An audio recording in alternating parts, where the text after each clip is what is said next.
ज्या ज्या ठिकाणी मन जाय माझे, त्या त्या ठिकाणी निज रूप तुझे.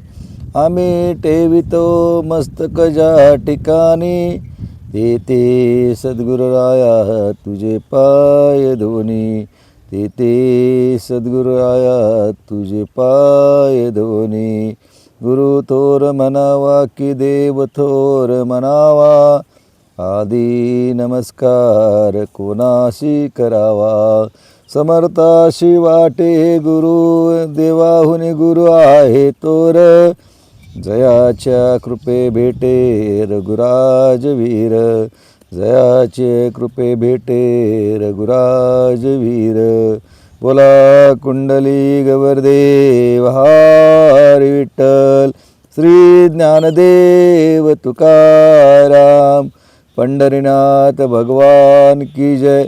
माऊली ज्ञानेश्वर महाराज की जय. जगतवंदे जगद्गुरु संत शिरोमणी तुकाराम महाराज की जय.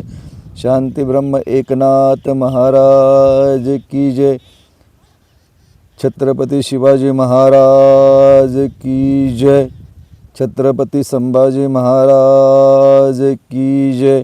बोल सद्गुरु माता सुदीक्षा सविंदर हरदेवजी महाराज की जय. आज तुमच्या आमच्या जीवनामध्ये आज सुंदर असं तीर्थक्षेत्र पंढरपूर या ठिकाणी भाविक सज्जनांच्या मेळ्यामध्ये, सुंदर अशा वाळवंटामध्ये, पुंडलिक महाराजांच्या मंदिराच्या परिसरामध्ये आज आम्हाला सुंदर असं भजनाच्या माध्यमातून आणि त्या गंगा स्नानाच्या माध्यमातून पवित्र असा योग प्राप्त होतो आहे.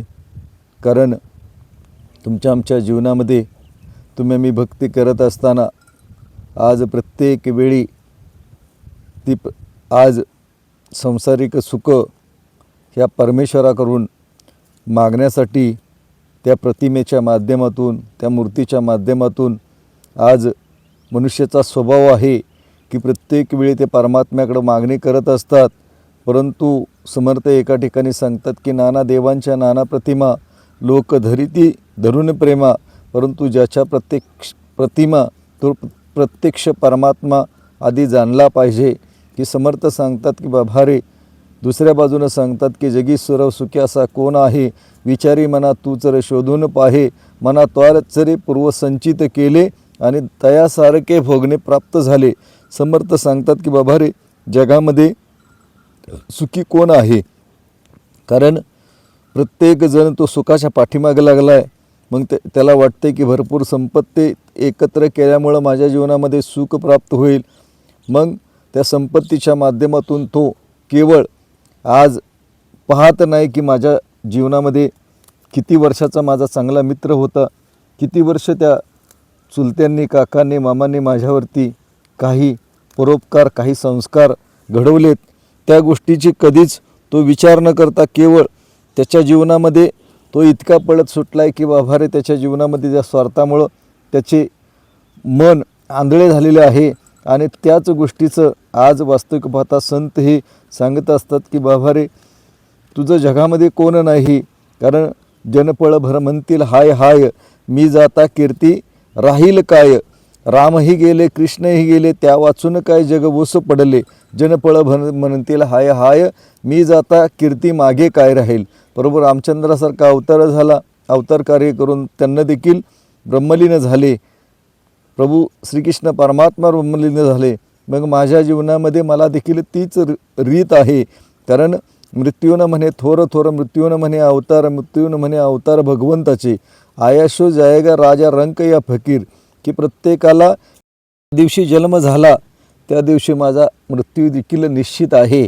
मग वास्तविक पाहता हे जीवन जगत असताना तुम्ही आम्ही त्या गोष्टीचा विचार करत नाही की बाबा रे, माझं क्षणिक आयुष्य ईश्वराच्या दृष्टीनं पाहायला गेलं तर डोळे उघडून झाकण्या इतपतसुद्धा माझं आयुष्य नाही. परंतु त्या प्रत्येक मनुष्य मात्राला वाटत असते की मी भरपूर असं मला आयुष्य मिळालेलं आहे आणि आज त्या आयुष्याच्या माध्यमातून तुम्हाला वाटतं की बाबा रे की मी भरपूर काय सगळ्या गोष्टी प्राप्त करण्यासाठी मला ह्या मनुष्याच्या देहामध्ये पाठवलेलं आहे, परंतु वास्तविक पाहता त्या गोष्टीसाठी परमेश्वरानं मनुष्याच्या देहाची निर्मिती केलेली नाही. कारण आपले जे हित असता जागता धन्य तयाची माता पिता कुळी कन्यापुत्र होती जे सात्विक तयास देवा हरिक वाटे गीता भागवत करीती श्रवण अखंड नाम विठोबाचे.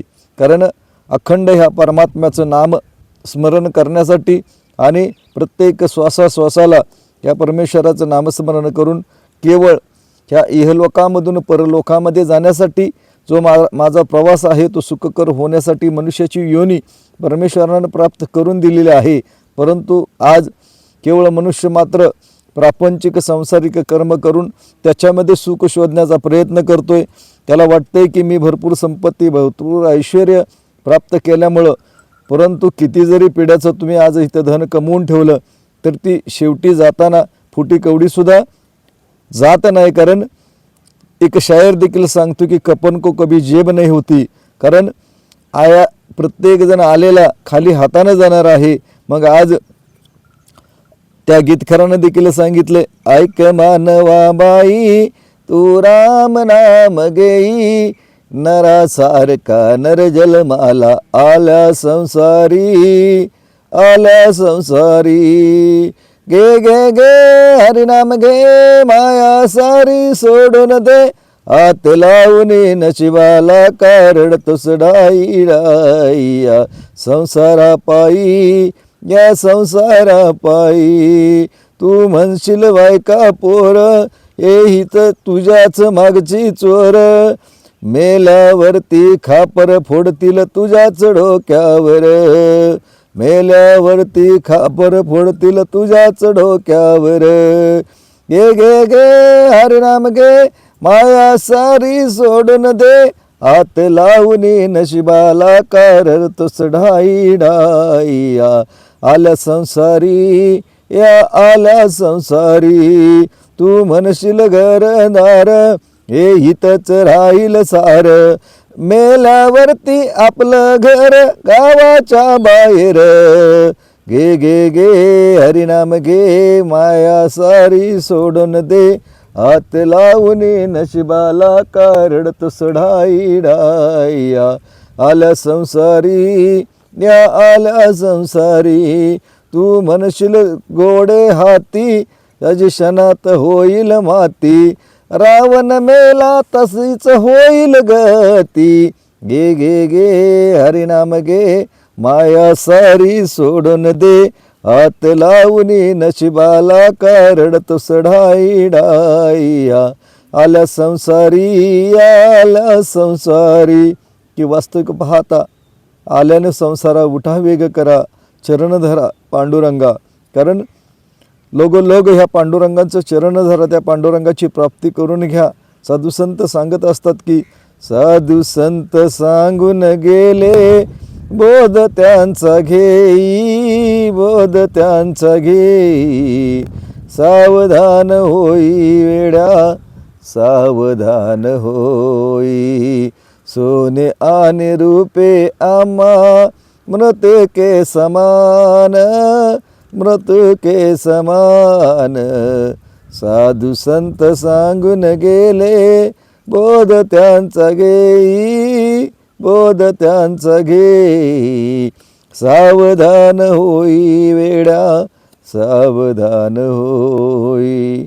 साधू संत सांगतात की वेड्या माणसा तू सावधान हो.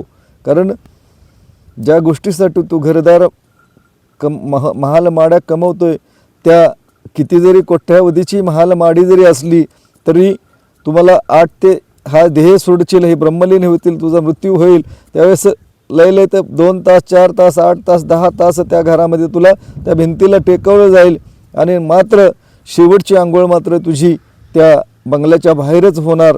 किती जरी मोठा बंगला बांधला तरी शेवटी तुला त्या मार्गाने जायचं. आणि ज्या जागेसाठी तू आजपर्यंत भावकीबरोबर मित्राबरोबर आज प्रत्येकाबरोबर भांडत होता ती जागासुद्धा तुझ्याबरोबर जाणार नाही. कारण 3.5 हाताचं शरीर आहे तेवढीच जागा ती चित्ता रचण्यासाठी तुला लागणार आहे.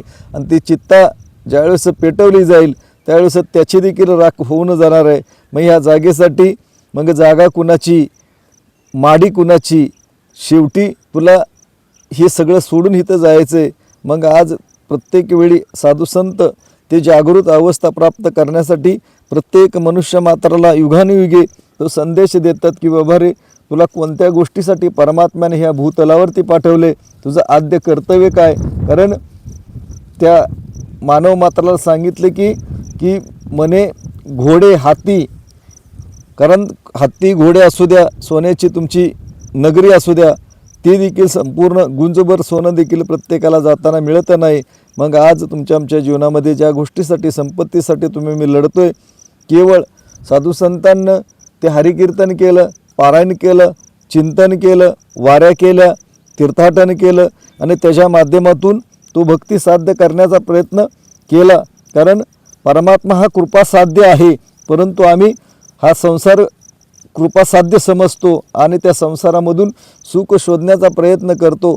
मग मगाशीच दासनं सांगितलं, सुख और दुःख दोनों है बुदबुदा. जो बुदबुदा आहे तो एक क्षणभर सुख येणार आहे, संसारिक क्षणभर दुःख येणार आहे. मग आज तुमच्या आमच्या जीवनामध्ये त्याच्यामधून ज्या परमात्म्यानं मला ह्या भूतलावरती पाठवलं आहे ते माझं आद्य कर्तव्य त्या परमात्म्याची प्राप्ती करून घेणं, स्वतःच्या स्वस्वरूपाला कारण ओळखणं. आणि त्यासाठी साधुसंत दुसऱ्या बाजूनं सांगतात की ओळखीला हरी धन्य तो संसारी, जयाच्या घरी रिद्धी पाणी भरी. कारण तुमच्या आमच्या जीवनामध्ये प्राप्त करण्यासाठी मला हा भूतलावरती या परमेश्वराच्या नरदेहामध्ये पाठवलेला आहे. मग आज तुमच्या आमच्या जीवनामध्ये ज्या प्रतिमेच्या माध्यमातून, अवताराच्या माध्यमातून मी भक्ती करतोय, परंतु श्रीकृष्ण परमात्मा त्या भगवद्गीतेमध्ये सांगतात की बाबा रे, जे देवी देवतांची पूजा करतात ते देवी देवतांच्या योनीला जातात, जे भूतदेवतांची पूजा करतात ते भूत योनीला जातात, जे वृक्षांची पूजा करतात ते वृक्षांच्या योनीला जातात, जे पक्ष्यांची पूजा करतात ते पक्ष योनीला जातात. जसं जसं मनुष्य मात्र ज्या गोष्टीची आराधना करतो त्या योनीला जातात. परंतु माझ्या तत्वस्वरूप जो निर्गुण निराकार स्वस्वरूपाची जी भक्ती करतात तेच फक्त माझ्यामध्ये योनी मिळतात. मग तो भक्तिमार्ग कोणता, तो भक्तिमार्ग शोधण्याची गरज आहे. मग आज तुमच्या आमच्या जीवनामध्ये भक्त पुंडलिक देखील एक भक्त या भूतलावरती होऊन गेला आणि त्या भक्त पुंडलिकाचं जीवन बघितलं तर सुंदर असं ऐश्वर्य होतं. आणि ज्यावेळेस त्यांचं जीवन चाललेलं असताना तो ज्यावेळेस मोठा झाला त्यावेळेस त्याच्या आईवडिलांना त्याचं लग्न लावून दिलं आणि लग्न लावून दिल्यानंतर वास्तविक पाहता त्याला इतकी सुंदर पत्नी मिळाली आणि पत्नीच्या मोहामध्ये तो इतका काय रममान झाला, त्या मायेमध्ये इतका रममान झाला, तो आईवडिलांना प्रचंड त्रास देऊ लागला आणि त्यांना पोटभर अन्न देत नव्हता आणि अनेक नको ती कामं करून राबवून त्यांच्याकडून घेत होता. परंतु ते आईवडील खूप धायमुकलून रडत होते, प्रत्येक वेळी म्हणत होते की देवा बाबा रे, आम्ही तर ह्या मुलाला संगोपन करण्यामध्ये, संस्कार करण्यामध्ये कोणती कमी नाही ठेवली, मग आमच्या जीवनामध्ये इतकं दुःख ह्या मुलाच्या माध्यमातून का होतं आहे. ते परमेश्वराकडे आराधना करायचे आणि एक दिवस काय होतं की पुंडलिकाची पत्नी ती म्हणते की बाबा रे, मला तीर्थाटन करायचे, मला तीर्थयात्रा करायच्यात. मग त्यासाठी ते पुंडलिकाकडे हट्ट करते आणि हट्ट बायकोचा पुरवण्यासाठी पुंडलिक काय करतो, नियोजन करतो आणि ज्यावेळेस आईबाप्पाच्या गळ्याला दोरी, पुंडलिक तीर्थयात्रा करी शास्त्र सांगतंय. मग ज्यावेळेस आईवडिलाच्या गळ्याला दोरी बांधतो आणि त्यांच्या डोक्यावरती बोजा देतो आणि बायकोला मात्र खांद्यावरती घेतो, घोडा एक खरेदी करतो आणि त्या घोड्याच्या माध्यमातून तो आज तीर्थाटन करण्यासाठी निघतो. आणि ज्यावेळेस प्रचंड यातना होतात, त्या आईवडिलांच्या पायाला मोठे फोड आलेले असतात, पण तरी देखील पुंडलिक आज त्यांना खेकसतो, भरपूर काय त्रास देतो आणि त्यांना प्रत्येक वेळी सांगत असतो की तुम्हाला काय चालायला काय होते, नाही तर मरा लवकर, नाही तर हितच सोडून देईल. मग ते पुंडलिकाचे आईवडील तसेच पायाला फोड आलेले यातना भोगत त्याच्याबरोबर पळत होते. मग आज एक दिवस एका ठिकाणी त्याला मुक्काम करण्याचा योग आला आणि ती रविदास महाराजांच्या पर्णकुटीच्या बाजूला मुक्काम करण्याचा योग प्राप्त झाल्यानंतर वास्तविक पाहता तिथं तो थांबल्यानंतर उठल्यानंतर पाहिलं तर बघितलं तर गंगा जमुना सरस्वती तीन स्त्रिया खूप मळलेल्या कपड्याच्या अवस्थेमध्ये बघितलं. त्यांना ते दर्शन दिलं आणि दर्शन दिल्यानंतर तो पाहतोय तर त्यावेळेस रात्रीचं पाहिलं तिला तर त्या संपूर्ण मळलेल्या होत्या आणि सकाळी ज्यावेळेस तो उठला तिथं उठल्यानंतर पाहिलं तर सुंदर अशा पांढऱ्या शुभ्र पोशाखामध्ये त्या तिन्ही स्त्रिया त्यानं पाहिल्यानंतर त्याच्या मनामध्ये मोह निर्माण झाला की बाबा रे तुम्ही कोण आहात. तर त्यावेळेस सांगितलं की तुझ्यासारख्या दुराचारी आणि आईवडिलांना त्रास देणाऱ्या मुलाला ह्याचं महत्त्व काय कळणार आहे आणि तुला सांगून काय उपयोग आहे. त्यावेळेस तो तिथं शरण गेला की नाही म्हणले तुमचं रूप सांगा. त्यावेळेस गंगा जमुना सरस्वती ह्या नदीच्या रूपामधून त्या सांगत होत्या की अनेक लोक ह्या युगामध्ये येतात आणि दिवसभर जी काही कर्म केलेली असतात त्या गंगेला स्नान करतात, आमच्यामध्ये ते पाप धुतात, त्याच्यामुळं आम्ही मलिन होतो. मात्र रोज सकाळी ईश्वराचं चिंतन करून परमात्म्याची आराधना करून आम्ही परत पहिल्यासारख्या अवस्थेला प्राप्त होतो.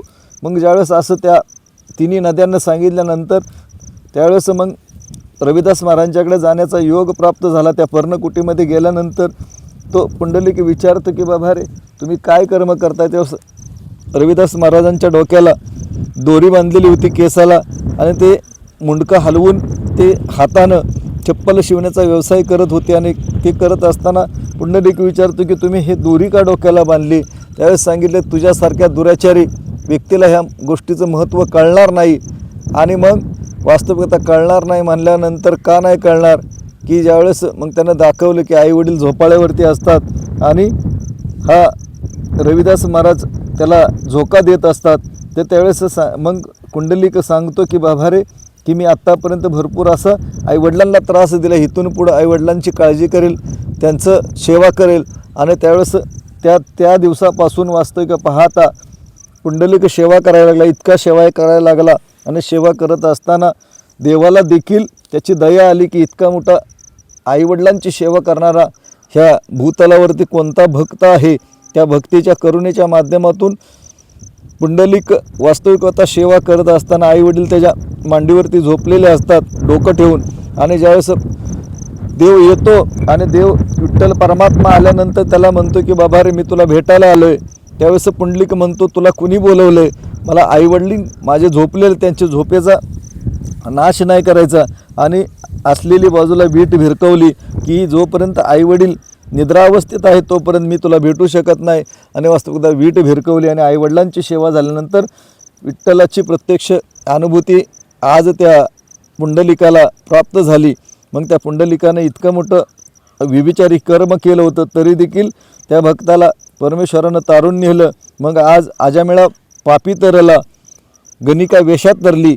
मग तुमच्या आमच्या आयुष्यामध्ये तुम्ही आम्ही कर्म करत असताना प्रत्येक वेळी आज तसं बघायला गेलं आणि असा पुंडलिकानं तो विठ्ठल परमात्मा तिथं त्याच्या भेटीसाठी पुंडलिकाच्या भेटीसाठी परब्रह्म आले म्हणून सांगतात की बाबा रे कुंडलिकावरदेव हरी विठ्ठल श्री ज्ञानदेव तुकाराम. कारण प्रथम पुंडलिकाला स्थान प्रत्येक ठिकाणी विठ्ठलानं दिलं कारण आईवडिलांची प्रचंड सेवा केली.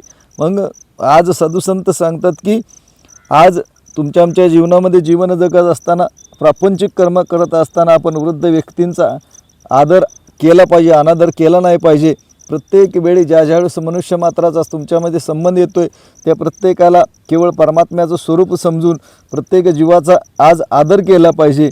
मग आज तुमच्या आमच्या जीवनामध्ये ज्यावेळेस जीवन चाललेलं असताना मग एक विजयनगरचा राजा येतो आणि राजा आल्यानंतर वास्तविकता त्याला वाटतं की बाबा रे इतकी सुंदर विठ्ठलाची मूर्ती आणि त्याच्या मनामध्ये भरती आणि त्याच्या मनामध्ये इच्छा निर्माण होते की बाबा रे की आता ह्या विठ्ठलाची मूर्ती कर्नाटकला न्यायची. आणि मग विजयनगरच्या राजानं ठरवलं आणि ठरवल्यानंतर वास्तविकता ठरवल्याप्रमाणे त्या विठ्ठलाला आज त्यानं विनंती केली आणि विठ्ठल त्यानं मी येतो तुझ्याबरोबर, पण तिथं आल्यानंतर जर संत महात्म्यांचा जर तू अपमान केला, त्याला जर त्रास दिला मात्र तर मी एक क्षणभरसुद्धा तिथं मी राहणार नाही.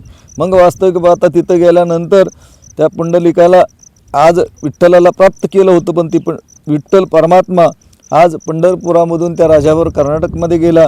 कर्नाटकमध्ये गेल्यानंतर सुंदर असं मंदिर निर्मिती करून त्या राजानं त्या पुंडलिकाचा आज जो भक्तीचा प्रताप सुंदर त्याच्या भेटीसाठी ते आलं होतं, पण त्या राजानं तिथं त्या स्वतःच्या कर्तृत्वावरती त्या विठ्ठलाला तिकडे घेऊन गेला. राजा दानशूर होता आणि त्यानं त्याला घेऊन गेल्यानंतर आता मग वारी आली आणि वारी आल्यानंतर बघितलं तर आता काय करायचं. प्रत्यक्ष भानुदास महाराज ज्यावेळेस त्या वारीच्या माध्यमातून पंढरपूरमध्ये आले आणि भानुदास महाराजांना बघितलं तर विठ्ठल इथं नाही. मग काय करायचं, संत मेळा भरला होता आणि मग भानुदास महाराजांना ती जबाबदारी घेतली, जे एकनाथ महाराजांचे वास्तविक आता आजोबा होते. आणि मग त्यांना वास्तविक पाहता जबाबदारी घेतल्यानंतर ते प्रत्यक्ष त्या विजयनगरमध्ये गेले आणि विजयनगरमध्ये गेले त्या पांडुरंगाच्या मंदिराला संपूर्ण टाळे लावले होते, रखवालदार होते. आणि ज्यावेळेस तिथं मग त्यांना काय केलं, नामस्मरण चालू केलं की बाबा रे पांडुरंग रामकृष्ण हरी मंत्राच्या माध्यमातून नामस्मरण चालू केलं. नामस्मरण केल्यानंतर आपोआप दरवाजे खोलले गेले आणि दरवाजे खोलल्यानंतर भानुदास महाराज आतमध्ये गेले आणि आतमध्ये गेल्यानंतर बघतायत तर सुंदर अशी सुबक मूर्ती आहे, विठ्ठल तोच आहे, मात्र सोन्यानं त्याला मडवलेलं आहे, अनेक अलंकार त्याच्या गळ्यामध्ये टाकलेले आहेत. त्यावेळेस मग काय होतं की बाबा रे त्या पांडुरंगाला म्हणतात, अरे तुझे सगळे भक्त तिथं आलेले आहेत, तुझी वाट बघतात, तू मात्र इकडं आलाय, काय करू म्हणले. राजाच्या हट्टापायी मला इथं यावं लागलं. तर त्यावेळेस अचानक काय होतं, तो पांडुरंगाच्या गळ्यामधला हार जो आहे तो हार त्या महात्म्याच्या गळ्यामध्ये पडतो आणि मग गळ्यामध्ये पडल्यानंतर वास्तविक पाहता तो भानुदास महाराज तिथंच वास्तविक पाहता नदीवरती सकाळच्या आंघोळीला गेलेले असतात. आणि आंघोळीला गेल्यानंतर ज्यावेळेस पहाटेचा प्रहर होतो त्यावेळेस पुजारी सेवा करणारे येतात, तर पांडुरंगाच्या गळ्यामध्ये हार नाही म्हणतात, हाहाकार निर्माण होतो. आणि त्यावेळेस नदीवरती बघतात तो हा भानुदास महाराज आहे, त्याच्या गळ्यामध्ये तो हार आहे. मग त्यानं चोरी केली म्हणून त्याच्यावरती आळ घेतात आणि आळ घेतल्यानंतर राजाला सांगतात की बाबा रे ह्यानं चोरी केली.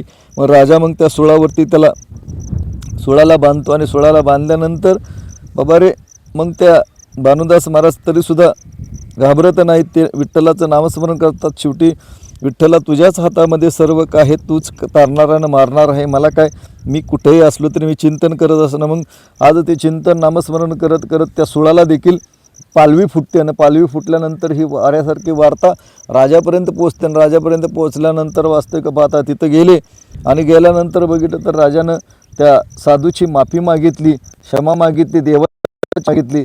परंतु त्या विठ्ठलानं सांगितलं, तुला मी पहिलंच सांगितलं होतं, एखाद्या संत महात्म्याला तू त्रास दिला तर एक क्षणभर मी तिथं राहणार नाही. मग भानुदास महाराजांच्या बरोबर आज परमात्मा परत पंढरपूरला आला आणि पंढरपूरचं परत वास्तव्य आहे तसं उभं राहिलं. मग आज भक्तासाठी हा परमेश्वर प्रत्येक ठिकाणी भक्त सांगेल तसा नाचत असतो, सांगत तसा डोलत असतो.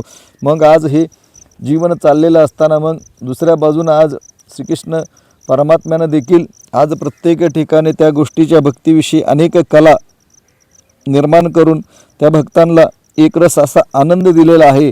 मग आज तुमच्या आमच्या जीवनामध्ये ज्यावेळेस मग आज विठ्ठलपंत आणि रुक्मिणी आज ह्या भूतलावरती भक्ती करत असताना त्यांचं महत्त्व देखील खूप मोठं आहे. भरपूर त्याग त्यांचा आहे. त्या तप त्यागाच्या माध्यमातून त्यांना जगाला सुंदर अशी देण दिली. आणि ज्यावेळेस त्यांचं लग्न होतं रुक्मिणी आणि विठ्ठलपंतांचं, आणि लग्न झाल्यानंतर वास्तविक पाहता त्यांचा संसार चाललेला असतो, परंतु विठ्ठलपंतांचं मात्र संसारामध्ये लक्ष लागत नाही. आणि ते प्रत्येक वेळी त्या स्वतःच्या पत्नीला सांगत होते की बाबा रे मला ह्या संसारामध्ये माझं मन लागत नाही, मला संन्यास घ्यायचा आहे, मला ह्या संसारामधून बाहेर पडायचं आहे. त्यावेळेस ती पत्नी सांगत असते वेळोवेळी की आपल्याला लग्न झालेलं आहे, आपण त्या लग्न ह्या संस्कारामध्ये आपण आज दोघंही बांधले गेलो आहे, परंतु तरी देखील विठ्ठलपंत ऐकत नसतात. विठ्ठलपंतांना सांगितले की नाही, माझं ह्या संसारामध्ये मन लागत नाही, मला ह्या परमेश्वराचं धावा करायचा आहे, मला एकाग्रता आवश्यकता आहे. मग त्या रुक्मिणीनं सांगितलं ठीक आहे, त्याला अनुमती दिली. आणि अनुमती दिल्यानंतर ते विठ्ठलपंत निघून गेले. आणि ज्यावेळेस निघून गेल्यानंतर त्या ऋषी महात्म्यांच्या मेळ्यामध्ये गेल्यानंतर ऋषींना त्यांना ती आश्रम जी व्यवस्था आहे ती दाखवली आणि संन्यास आश्रम त्यांना स्वीकार केला. आणि संन्यास आश्रम स्वीकार केल्यानंतर त्यांचं जीवन चाललेलं असतं. गुरु महाराजांना सांगायचं आणि त्यांना ते कर्म करायचे, आणि ते चाललेलं असताना आज बरेच दिवस जातात. आणि मात्र ते ऋषी संत महात्मा ज्यावेळेस भिक्षा मागण्यासाठी आळंदी या ठिकाणी येतात, आणि आळंदी या ठिकाणी आल्यानंतर आज त्यांच्या घराच्या समोर येतात आणि भिक्षाम देई म्हणतात.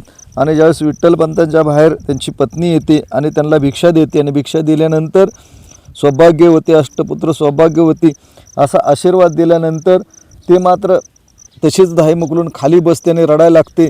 मग साधूने विचारलं का बाबा रडते, माझाच आशीर्वाद मी दिलेला आहे, परमेश्वरानं मला जो काय आदेश देत असतो त्या आदेशाच्या माध्यमातून मी तुम्हाला आशीर्वाद दिला, तुम्ही रडताय का. त्यावेळेस सांगितलं की बाबा रे माझे पती मला सोडून आज संन्यास घेतलेला आहे, मग तुम्ही तर सांगितले मुलाबाळांचा आशीर्वाद दिला आहे, मग तो कसा प्राप्त होणार. म्हणले काय तू घाबरू नको, जर माझ्या मुखामधून तो आशीर्वाद गेला आहे तर तो आशीर्वाद परिपूर्ण होण्यासाठी परमेश्वर काय ना काहीतरी कृपा करेल. आणि त्यावेळेस सांगितलं, त्यांना वर्णन विचारलं आणि ज्यावेळेस म्हणले जन्माची पाठीमागं एक काळा डाग आहे आणि बुटकासा आणि छान स्वरूपाला व्यक्ती आहे. आणि ते वर्णन ऐकल्यानंतर गुरु महाराज परत गेले आणि परत गेल्यानंतर विचारलं त्या व्यक्तीला किंवा तू कुठून आला आहे, काय आला आहे, खोटं बोलू नको. त्यावेळेस त्यानं खरं सांगितलं की संसारात माझं महाराज मन लागत नव्हतं, म्हणून मी संसार करावासा वाटत नव्हता, म्हणून मी तुमच्याकडे आश्रयाला आलो आणि तुम्हाला खोटं सांगितलं. त्यावेळेस आज विठ्ठलपंतांना परत पाठवलं गेलं की ज्यानं बाबा संसार एकदा केला त्यानं संन्यास घेता येत नाही. मग वास्तविकता परत माघारी पाठवलं आणि परत माघारी पाठवल्यानंतर परत विठ्ठलपंतांचा प्रपंच चालू झाला आणि प्रपंच करत असताना एकामागोमाग निवृत्ती, ज्ञानदेव, सोपान, मुक्ताबाईशी 4 सुंदर भावंड आज त्यांच्या जीवनामधून ती निर्मिती झाली. आणि निर्मिती झाल्यानंतर मात्र त्या संसारिक लोकांना, तिथल्या कर्मठ ब्राह्मणांना त्यांना त्रास द्यायला सुरुवात केलं की बाबा रे संन्यासाची मुलं म्हणून त्यांना वाळीत टाकलं गेलं. त्यांना भरपूर अशा शिव्या, शाप, यातना आज त्या समाजानं चालू केल्या की बाबा रे तुम्हाला प्रपंचच करायचा नव्हता तर लग्न का केलं आणि मग संन्यास का घेतला. अनेक प्रकारे त्रास चालू गेला आणि वाळीत टाकल्यानंतर विठ्ठलपंतांना मोठा प्रश्न पडला की ह्या मुलांचं कसं व्हायचं, संगोपन कसं व्हायचं, समाज तर ह्या मुलांना आपल्या स्वीकार करत नाही. मग ते खूप त्याचे चिंतन करायला लागले की त्या विठ्ठलला धावा केला. मग ज्यावेळेस पैठण या ठिकाणी ते जो ब्राह्मणांचा संत मेळा होता त्या ठिकाणी गेले की बाबा रे पैठणवासींना विचारलं की माझ्याकडून असा असा अपराध घडलेला आहे, मी लग्न केलं होतं मात्र गुरूंच्या आशीर्वादाच्या माध्यमातून मला परत प्रपंचामध्ये जावं लागलं आणि प्रपंच करत असताना मला 4 मुलं प्राप्त झालेत आणि मुलांचं हे संरक्षण करण्यासाठी, त्यांचं शुद्धीकरण करण्यासाठी, समाजामध्ये त्यांचा स्वीकार करण्यासाठी आज त्या शास्त्रामध्ये काय वर्णन आहे का, शास्त्रामध्ये काय सूट आहे का, काय जर काय शासन असेल ते शासन मी भोगाय तयार आहे. अनेक शास्त्र पडताळणी केली गेली पण तिथं कुठलाही उपाय घावला नाही. मात्र त्या कर्मठ ब्राह्मणांना सांगितलं की बरं तुम्हाला देहांत प्रायश्चित्त घ्यावं लागेल, त्याच्या माध्यमातून तुमच्या मुलांचं शुद्धीकरण होईल, त्याचवेळी समाज तुमच्या मुलांना स्वीकार करेल. मग असं करत असताना त्यांना माघारी आले आणि ज्यावेळेस विठ्ठलपंत माघारी आले त्यावेळेस रुक्मिणी विचारते की पैठणवासियांनी काय तुम्हाला न्याय दिला. त्यावेळेस सांगितलं की पैठणवासियांनी सांगितलं की देहांत प्रायश्चित्त घेण्यासाठी आज आपल्याला कठोर शिक्षा दिलेली आहे. मग त्यावेळेस सांगितलं की रुक्मिणी म्हणते जर तुम्हाला देहांत प्रायश्चित्त तुम्ही घेणार असेल तर मी देखील तुमच्याबरोबर येणार, मी थांबून काय करू. आणि थांबून काय करू म्हणल्यानंतर प्रत्यक्ष रुक्मिणी देखील तयार होते आणि त्यांचं जीवन चाललेलं असताना एक दिवस काय होतं, सुंदर असा पोळ्याचा स्वयंपाक करतात आणि पोळ्याचा स्वयंपाक केल्यानंतर त्या मुलांना खाऊ घालतात. खाऊ घातल्यानंतर मुलांच्या डोक्यावरून हात फिरवतात, गालावरून हात फिरवतात, त्यांना जवळ घेतात. हा दिवसभर खूप त्यांच्यावरती प्रेम करतात आणि ज्यावेळेस दिवस उजाडतो त्यावेळेस आज ते निवृत्तीनाथाला सांगतात की बाबा रे ज्ञाना खूप हट्टी आहे, त्याचा हट्ट पुरव, आज प्रत्येक भावंडांचं तू संरक्षण कर.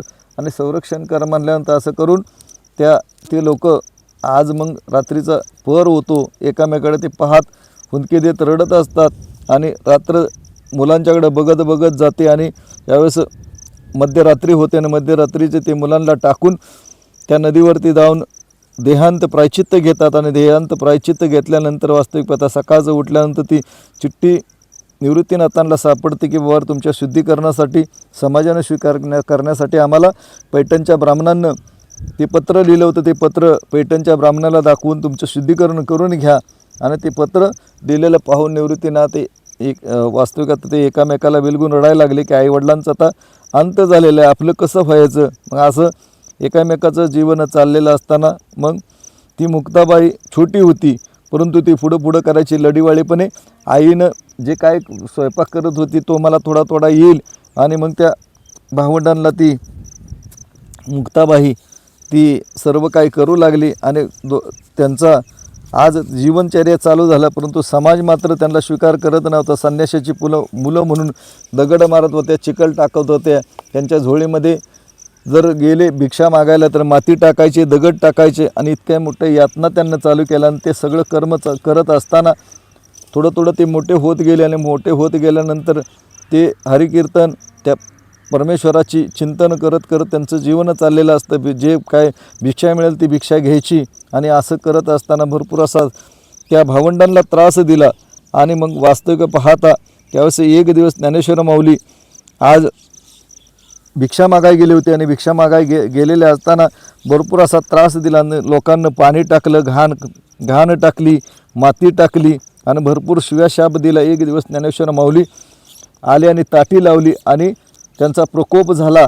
आणि इतका प्रकोप झाला की आता संपूर्ण ब्रह्मांडाचा नाश होईल इतके मोठे क्रोधित झाले माऊली. मग त्या ताटीच्या माध्यमातून, ताटीच्या अभंगाच्या माध्यमातून मुक्ताबाईने सांगितले, जग जरी किती वैर झालं तर साधूनं पाणी बनायचं असतं. आणि त्या अभंगाच्या माध्यमातून त्या माऊलींना सांगितलं की बाबा रे माऊली, तुम्ही जगाचे माऊली आहात, जगाचं कल्याण करण्यासाठी तुमचा अवतार झालेला आहे. तुम्ही जर ह्या जगावरती जर रुसलं आणि जगावरती सर्व काही सगळ्या गोष्टी जर तुम्ही केल्या तर जगानं काय करायचं. मग वास्तविक आता त्या मुक्ताबाईने त्या ताटीच्या अभंगाच्या माध्यमातून ज्ञानेश्वर माऊलींना समजावलं आणि ती ताटी उघडली. आणि त्यावेळेस ताटी उघडल्यानंतर ज्ञानेश्वर माऊलींनं त्या मुक्ताबाईला जवळ घेऊन मुक्ताई असं तिला आज संबोधन झालं की मुक्ताबाईची मुक्ताई झाली. कारण ती आईचं कर्म करत होती, सगळ्यांना सामावून घेत होती. मग आज हे कर्म करत असताना ज्ञानेश्वर माऊलींच्या जीवनामध्ये एक प्रसंग आला की ज्यावेळेस वेद पठण करायला लागले, अभंगाची रचना व्हायला लागल्या, त्यावेळेस तिथले जे कर्मठ ब्राह्मण होते ते बाबा वेदांचं पठण करण्याचा तुम्हाला अधिकार नाही, परंतु ते माऊलीने देखील सांगितलं की वेदांचा तो अर्थ आम्हाशीच व्हावा, येऱ्याने बहार व्हावा. कारण वेद अनंत बोलला परी विठोबाशी शरण जावे माऊली म्हणतात. त्यावेळेस एक दिवस काय होतं, आज सभा भरते आणि सभा भरल्यानंतर ज्यावेळेस बाबा ही जी वेद पठण करतात हे कशाच्या माध्यमातून करतात त्यांना सिद्ध करायचं होतं. आणि एक दिवस काय होतं, ती सभा जमते, सभा जमल्यानंतर प्रत्यक्ष मग एक दिवस काय होतं, समोरून एक ज्ञाना नावाचा एक शेतकरी रेडा घेऊन येत होता. आणि मग थट्टा करायची म्हणून आज त्या समाजानं काय केलं की बाबा रे तुझं हे नाव ज्ञान आहे, त्या रेड्याचं नाव बी ज्ञान आहे. मग हा परमात्मा तू सांगतो की सगळ्या ठिकाणी आहे, सगळ्या प्राणीमात्रांना तो बोलवतो, डोलवतो असं तुम्ही सांगताय. मग ह्या रेड्याच्या मुखाच्या माध्यमातून वेद बोलू शकतो का. तर त्यावेळेस निवृत्तीनाथांचा आदेश घेतला, का नाही बोलू शकत, बोलू शकतो. आणि मग रेड्याच्या डोक्यावरती हात ठेवला आणि जसा वेद बोलेल तसा रेडा पाठीमागं बोलू लागला. आणि त्यावेळेस मग त्यांचा जय जयकार करायला लागले. आणि ज्ञानेश्वर माऊली की जय, ज्ञानेश्वर माऊली करून जय जयकार झाला. आणि त्यांचं ते कर्म चालू असताना मग आज त्यावेळेस त्यांचं कर्म चालू होतं. आणि ज्ञानेश्वर माऊलींची महती थोडी त्या नगरवासियांना कळायला लागली. आणि मग त्यांची महती मोठी व्हायला लागल्यानंतर मग कर्मठ ब्राह्मण जे होते त्यांचं देखील की त्यांना त्रास देण्यासाठी अनेक शक्ती वाढवली. आणि मग आज ज्यावेळेस ते बघितले हे भावंड एक दिवस परिभ्रमण करत असताना त्यांचं परिभ्रमण चालू होतं. आणि तिथे एक दिवस त्या जंगलामध्ये गेलेलं असताना एक चांगदेव महाराजांची आज त्यांची पर्णकुटी सापडते. आणि पर्णकुटीमध्ये जाताना बघितलं तर आज चांगदेव महाराज ध्यानाला बसले होते, ध्यान लागलेलं होतं, समाधी लावली होती. आणि आजूबाजूला बघितलं तर संपूर्ण मुडदे पडलेले होते. आणि मुडदे पडल्यानंतर बघितलं तर असं काय म्हणल्यानंतर त्यांना सांगितलं की बाबा तिथले सेवक लोक होते, त्यांना सांगितलं यावेळेस चांगदेव महाराजांची समाधीतून बाहेर येतात त्यावेळेस हे मुडदे जिवंत होतात आणि आपापल्या घरी निघून जातात. एवढी मोठी सिद्धी ह्या चांगदेवाकडे आहे. आणि ज्यावेळेस मग मुक्ताबाई म्हणते काय अवघड आहे त्याच्यात म्हणले. आणि गुरुचं चरणामृत घेतलं आणि मुक्ताबाईने त्या मुडद्यांच्यावरती टाकलं. पळा मुडद्यानं उठा म्हणल्यानंतर ते मुडदे उठले आणि आपापल्या घरी निघून गेले. आणि मात्र चांगदेव महाराजांची ज्यावेळेस समाधीतून बाहेर पडले तर बघितलं तर आपलं कोणच नाही, मुडदे सगळे. मग त्यावेळेस सांगितलं की भी भावंड आली होती. आणि भावंड आल्यानंतर मग बघितलं आणि मग चांगदेव महाराजांना त्या भावंडांना पत्र लिहिण्याचा प्रयत्न केला. मग ती लहान होती आणि मग त्यांना काय तीर्थस्वरूप लिहायचं, कसं प्रेम घालायचं काहीच त्यांना कळेना. मग असं बोलत त्या शिष्याजवळ आज त्यांना ते पत्र दिलं. आणि पत्र दिल्यानंतर चांगदेव महाराजांना पत्र दिलेलं ज्ञानेश्वर माऊलींनी त्या मुक्ताबाईला दिलं वाचायला. तर ज्यावेळेस वाचायला घेतलं त्यावेळेस पत्र कोरं. मग ती मुक्ताबाई म्हणते की 1400 वर्ष तप केलं, भक्ती केली, पण तो कोराच राहिला. आणि मग काय करायचं? मग ज्ञानेश्वर माऊलींनी त्या पत्राला उत्तर द्यायचं म्हणून चांगदेव 65 ओव्यांचा तो ग्रंथ तो तयार केला आणि त्यांना तो उपदेश केला. आणि उपदेश केल्यानंतर वास्तविक पाहता मात्र चांग्या हा शब्द त्याच्यामध्ये वापरला होता. आणि चांग्या ह्या शब्दाचा इतका त्याला राग आला की असा कोण हा मोठा तपस्वी लागून गेला की तो माझा चांग्या म्हणून एका शब्दामध्ये उल्लेख करतोय. मग त्यांच्या जीवनामध्ये त्यांना राग आला, प्रचंड राग आला. मग मग त्यांच्या शिष्यांना सांगितलं की त्यांना भेटण्यासाठी आपल्याला जावं लागणार. मग आज जिवंत वाघावरती हे चांगदेव महाराज निघाले जिवंत साप घेऊन. आणि ज्यावेळेस ते ब्राह्मण होते आणि ब्राह्मणांना देखील त्यांना भरपूर असं उचकवलं की म्हणले ज्ञानेश्वर माऊली खूप अहंकार आहे, त्यांचा अहंकार गर्भगळीत करण्यासाठी तुम्ही देखील भरपूर असा त्या व्यक्तीला त्रास द्या. मग असं तयारी करून चांगदेव महाराज आले मात्र आळंदीच्या दिशेनं. आळंदीला आल्यानंतर बघितलं तर ज्ञानेश्वर माऊलींच्याकडे पळत पळत त्यांची चुलती, त्यांचे सर्व काही गाववाले आले आणि म्हणले असं झालेलं आहे, चांगदेव महाराज आले तुम्हाला भेटायला, आता तुमचं काय करणं आहे? म्हणले विठ्ठल परमात्मा बघून घेईल. आणि ज्यावेळेस त्या ज्ञानेश्वर माऊलीनं नामस्मरण केलं, गुरुचं आराधना केली आणि भिंतीला आदेश दिला की चल बाई आता हा योगी आला, आपल्याला भेटायला जायचं. वास्तविक आता भिंत प्रत्यक्ष चालायला लागली. आणि चालायला लागल्यानंतर बघितलं तर चांगदेव महाराज समोरून बघतायत ही 4 भावंड त्या भिंतीवरती आज येत आहेत. म्हणल्यानंतर त्या चांगदेव महाराजांचा अहंकार गर्भगळीत झाला. मी तर जिवंत हिंस्र जो वाघ आहे त्याची हिंस्रपणा कमी करून त्याला मी आपल्या आधीने घेतलं. ह्यांना मात्र निर्जीव भिंत ज्याच्यामध्ये प्राण नसणारा प्राण टाकून ही जर कर्म केलं तर हा कमी नाही, हा महान योगी आहे. मग चांगदेव महाराज ज्ञानेश्वर माऊलींना शरण गेल्यानंतर तिथं देखील जय जयकार ज्ञानेश्वर माऊली, ज्ञानेश्वर माऊली, ज्ञानेश्वर महाराज की जय अशा अनेक भावंडांचा जय जयकार झाला. जय जयकार झाल्यानंतर चांगदेव महाराज त्या ज्ञानेश्वर माऊलींना शरण गेले. आणि शरण गेल्यानंतर मग ज्ञानेश्वर माऊलीनं त्या मुक्ताबाईला ब्रह्मज्ञान द्यायला सांगितलं. मग 1400 वर्ष तप करणारा चांगदेव मात्र 14 वर्षाच्या मुक्ताबाईला ते ब्रह्मज्ञान द्यायला लागल्यानंतर त्या मुक्ताबाईनं सांगितलं की जगिया ब्रह्मदिशे उघडे, जगिया ब्रह्मदिशे उघडे, ऐक चांगदेवा पाहून गे रोकडे, की एकच सोने नाना परिलेने बाळे आणि बुगडे, जगामध्ये ब्रह्मदिशे उघडे. तो सोन्याचा दृष्टांत दिला चांगदेव महाराजांना की सोनं आहे पण सोन्यापासून बुगडे अनेक रिंगा अनेक अलंकार घडवतात, मात्र सोने मात्र एक तसाच परमात्मा एक आहे. एकच धागा नानापरी कपडे, चोळी आणि बुगडे, जगिया ब्रह्मदिशे उघडे. कारण एकच धागा आहे, सूत एकच आहे, पण त्या सूतापासून अनेक प्रकारचे सुंदर सुंदर कपडे बनवले जातात. तसा परमात्मा एक आहे. ऐक चांगदेवा पाहून घे रोकडे, जगिया ब्रह्मदिशे उघडे. उघड प्रब्रह्म चांगदेव महाराजांना तर ब्रह्म उपदेश दिल्यानंतर वास्तविक पाहता त्यांच्या जीवनामध्ये सुंदर असं जीवन चाललेलं होतं. आणि जीवन चाललेलं असताना वास्तविक पाहता मग आज त्यांना त्या चांगदेव महाराजांना मुक्ताबाईचा शरण गेल्यानंतर त्यांच्याबरोबर जीवन जगत असताना आज त्यावेळेस ही भावंड एक दिवस भटकंती करण्यासाठी जंगलामध्ये गेलेले असताना जंगलामध्ये गेलेले असतात. आणि मग वास्तविक त्यांच्या मागं वाघ लागतो. आणि वाघ लागल्यानंतर मात्र ते भयभीत होतात. तिन्ही भावंड एका बाजूला जातात आणि निवृत्तीनाथ एका बाजूला जातात. मग त्या गुहेमध्ये वाघ पळवत त्यांना नेतो. मग त्यांचे गुरु महाराज गहिनीनाथ महाराज तिथं त्यांची वाट पाहत असतात. गहिनीनाथांच्या माध्यमातून निवृत्तीनाथांना आज ते ब्रह्मज्ञान प्राप्त होतं. आणि ब्रह्मज्ञान प्राप्त ब्रह्म उपदेश पूर्ण झाल्यानंतर ते परत भावंड एकत्र होतात. आणि एकत्र झाल्यानंतर मग निवृत्तीनाथ ज्ञानेश्वर माऊलींना ती आज ब्रह्मज्ञान देतात. त्यांच्या जीवनामध्ये गुरुच्या माध्यमातून ते ब्रह्मज्ञान प्राप्त झालं. ते ब्रह्मज्ञान देतात, परमात्म्याची अनुभूती करून देतात. मग आज सुंदर असं ब्रह्मज्ञान प्राप्त झाल्यानंतर ज्ञानेश्वर माऊलींना ज्ञानेश्वर लिहिण्याचं आज त्यांच्या मनामध्ये छंद निर्माण झाला. आणि वास्तविक आता त्यांच्या लक्षात आलं की ह्या समाजामध्ये संस्कृतमधून आज भक्ती शिकवली जायची. एकनाथ भगवद्गीता ही संस्कृतमध्ये होती, मात्र आपला अडाणी समाज मराठी समाज त्यांना ती भगवद्गीता समजत नव्हती. म्हणून मराठीचं प्राकृत त्या ज्ञानेश्वर माऊलींना आमच्यावरती एवढा मोठा उपकार केला. तो संस्कृत ग्रंथ ज्ञानेश्वरीच्या माध्यमातून तो आज मराठीत रूपांतर केला. मग आज ते भक्ती माध्यम आज समाजाला प्राप्त झालेलं आहे. परंतु ज्ञानेश्वर माऊलीनं तप त्याग त्या भावंडांना भरपूर असा केला.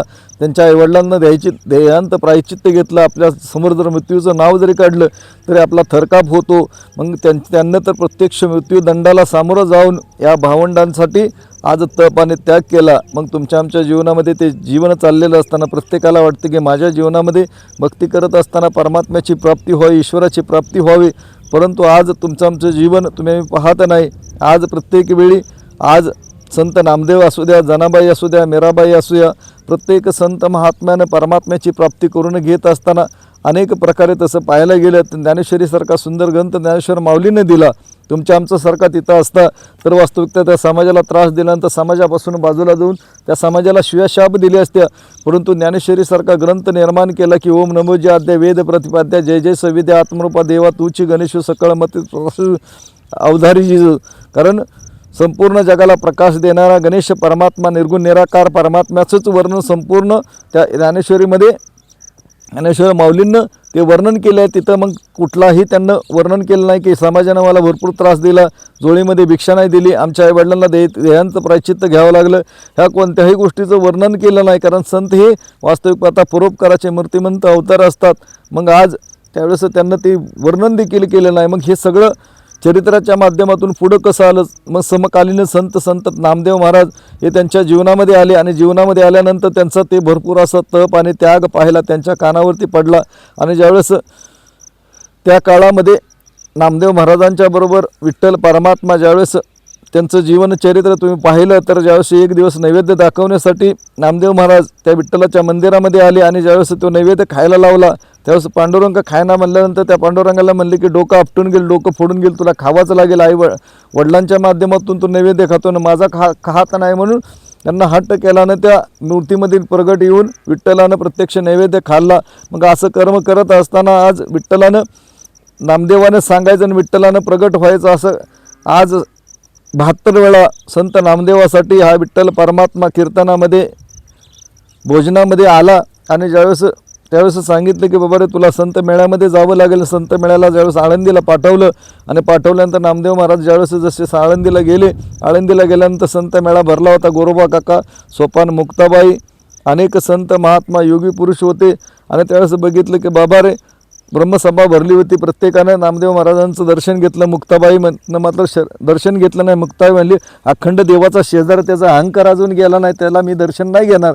आणि ज्यावेळेस मुक्ताबाईनं दर्शन नाही घेतलं त्यावेळेस मुक्ताबाईनं सांगितलं की गोरोबा काका ह्याच्यातले कच्चं मडकं कोण असेल त्याला भट्टीमध्ये भाजा आणि बघा कोण कच्चं आहे चेक करा. ज्यावेळेस थापाटणं होतं थापाटणं प्रत्येकाच्या डोक्यावर मारलं आणि डोक्यावर मारलं प्रत्येकानं ते गोरोबा काकांना काही बोललं नाही. नामदेव मात्र भरपूर असा चिडला की माझ्या डोक्यावरती थापाटणं मारायचं नाही.